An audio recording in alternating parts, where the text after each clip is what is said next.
샬롬 샬롬. 지난밤 평안하셨습니까? 잘 주무셨습니까? 오늘은 사무엘하 22장 1절부터 16절까지의 말씀을 통하여 다윗의 노래라는 제목으로 주의 말씀을 증거하겠습니다. 지난 소망부 소풍 때 전했던 말씀을 한 번 더 복습해 보면 다윗은 왕으로도 아버지로도 성공한 사람이라고 볼 수 없습니다.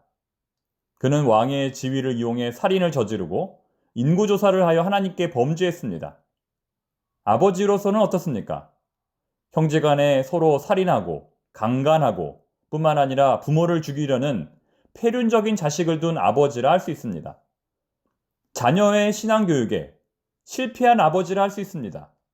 이처럼 그는 왕과 아버지로는 성공하지 못했지만 단 한 가지 성공한 부분이 있습니다.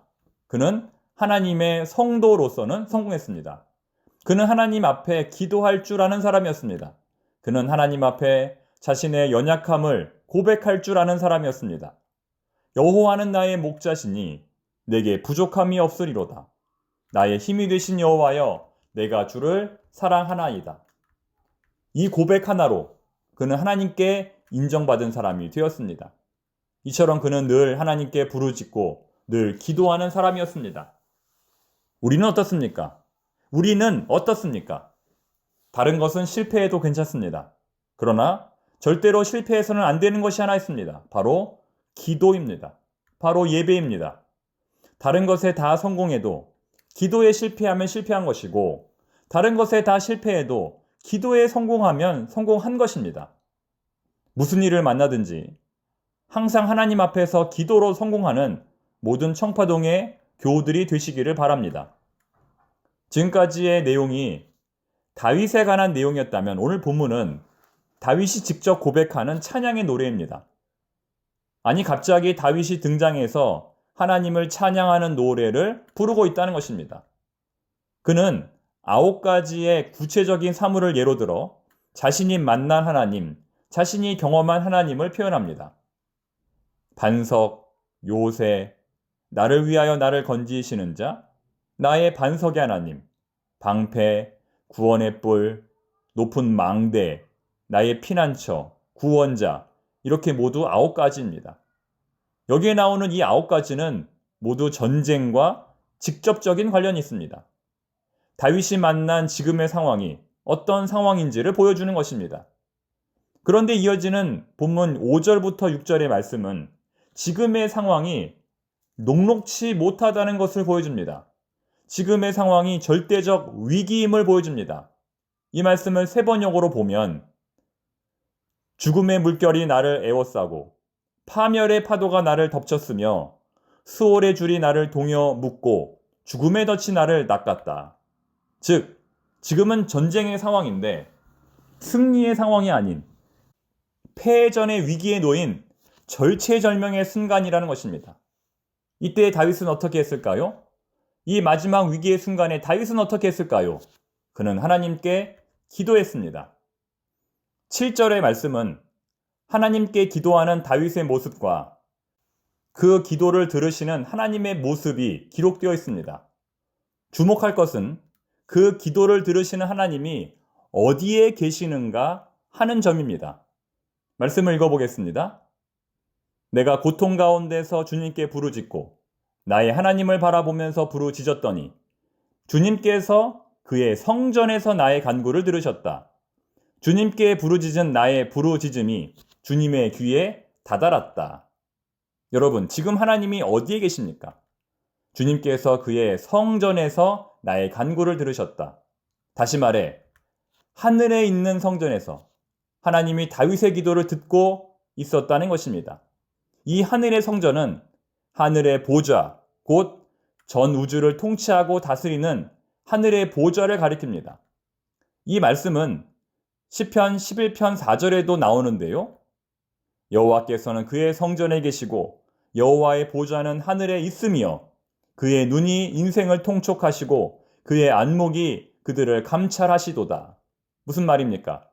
천상의 궁전, 곧 하늘 성전에 계시는 하나님께서 주야로 기도하는 백성들의 신음소리를 하나도 빠짐없이 다 듣고 계시다는 것입니다. 천상에서 이 기도를 들은 하나님은 어떻게 응답하셨을까요? 본문 8절부터 16절까지의 내용은 그 위기에 처한, 그 죽음의 위기에 처한 다윗을 구원하기 위해 하늘로부터 친히 땅에 임하시는 하나님의 모습을 보여주고 있습니다. 대체 다윗이 뭐길래, 다윗이라는 사람이 대체 뭐길래 우주와 만물을 창조하신 하나님께서 이렇게 수고하시는 것일까요? 지금 하나님께서 이 땅에 임재하시는 목적은 딱 한 가지뿐입니다. 다윗의 목숨을 구원하시기 위해. 주님께서 크게 노하시니 땅이 꿈틀거리고 흔들리며 하늘을 받친 산의 뿌리가 떨면서 뒤틀렸다. 그의 코에서 연기가 솟아오르고 그의 입에서 모든 것을 삼키는 불을 뿜어내시니 그에게서 숯덩이들이 불꽃을 튕기면서 달아올랐다. 주님께서 하늘을 가르고 내려오실 때에 그 발 아래에는 짙은 구름이 깔려 있었다. 주님께서 구름을 타고 날아오셨다. 바람 날개를 타고 오셨다.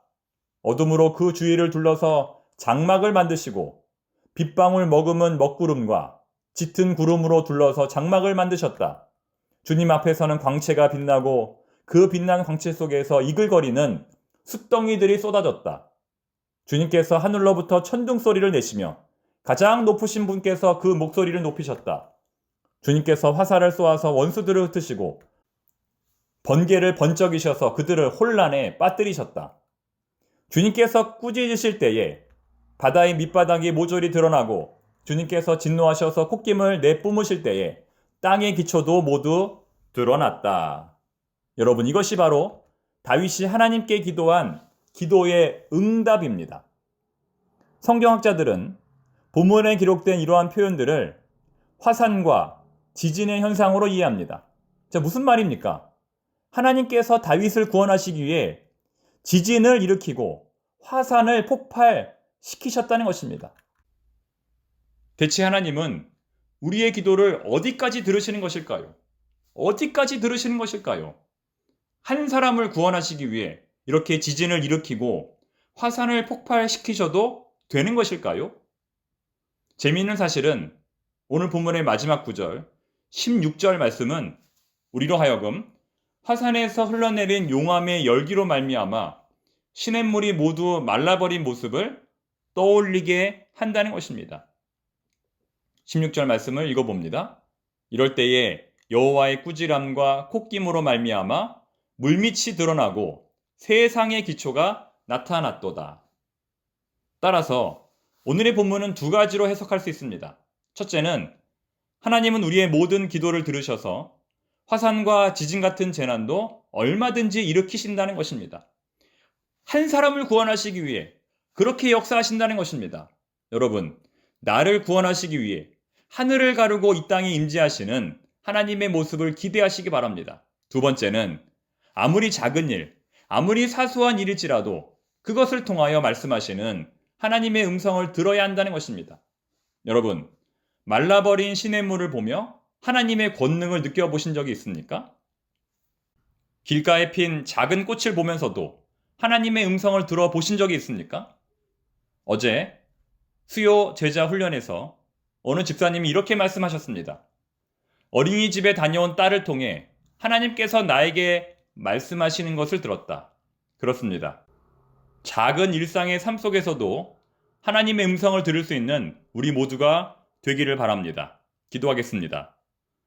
하나님 아버지, 작은 일상의 삶 속에서도 하나님의 세미한 음성을 듣는 저희들이 되게 하여 주시옵소서. 내리는 한 줄기 비를 통해서도, 길가에 핀 작은 꽃을 통해서도 하나님의 음성을 듣는 저희들이 되게 하여 주시옵소서. 예수님의 이름으로 기도드립니다. 아멘.